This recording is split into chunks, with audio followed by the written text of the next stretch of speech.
That high wind brings fire danger and the possibility for public safety power shutoffs. Thousands of SDG&E customers are being warned with phone calls and text messages that they could lose power as a precaution. CBS 8's Kirsten Holmes talked to SDG&E about where the potential shutoffs are and why. She joins us now live with more. Kirsten? Yeah, we are live here in Escondido where that high wind advisory started at 4 o'clock. Right now, wind gusts are measuring less than 1 mile per hour, but that is just because this wind event just started here. It should grow as time goes on. But the problem here is that this advisory will last for days, and that means the potential for your power to be shut off will also last for days, likely through Friday. Take a look at your screen. I want to show you this map given to us by SDG&E. It highlights what areas are included in the public safety power shutoff.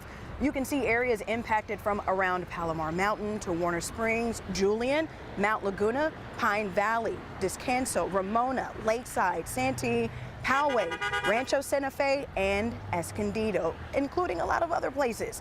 The goal for the public safety power shutoff is to reduce the risk of wildfire. SDG&E says they're warning more than 65,000 customers in these areas to have a plan in place just in case they need to turn off your power. That also means schools in your area could be closed, so please check with your local school district. And officials with SDG&E say it's important to secure any and everything that could be blown away by the wind, because that could also create a problem. We can ultimately see power outages, not just from public safety power shutoff, but just from debris being blown, trampolines from people's backyards. Eucalyptus trees are especially prone to these strong winds.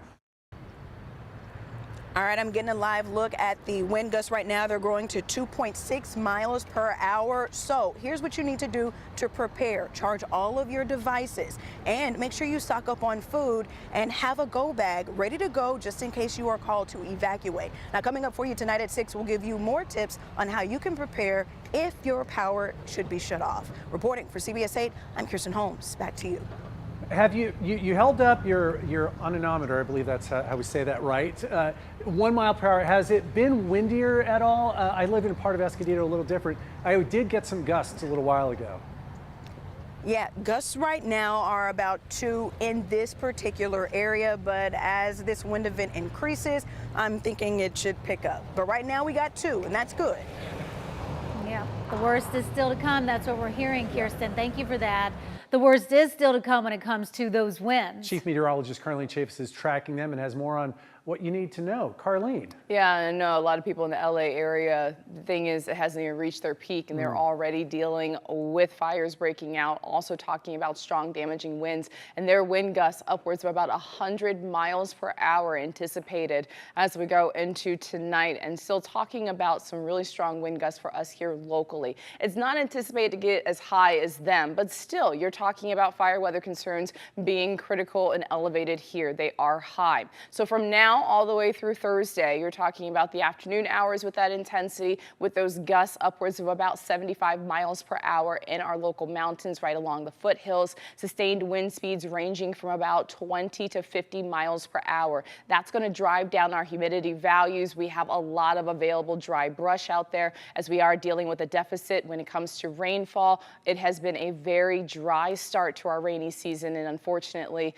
that is going to be a major concern because you're talking about the combination of those high winds as well as low humidity. So it could get difficult with driving, and also talking about down trees and power lines. That's why SDG&E is talking about shutting off power, because any little spark that could come from that would lead to rapid growth. So have an evacuation plan in place. We talk about this all the time, and this is why. When you're talking about gusts upwards of 48 miles per hour later on tonight, that is for Pine Valley. You're looking at the 20s and 30s for Oceanside as well as for Ramona. And then we get into tomorrow in the early morning hours, you have those gusts upwards of about 51 miles per hour. You're seeing a lot on that map when it comes to some pinks as well as reds. That's with gusts upwards of 50 miles per hour, and that's going to be for a lot of areas, mainly east of the 15 for our inland valleys and for our mountains. So this is going to dry us out. Even when the wind speeds do calm down, even into Friday, we're still going to be drier than usual. So we'll go ahead and take a look at the alerts, break things down a little bit more coming up. Just getting started. All right. Yeah. Thanks, Carl.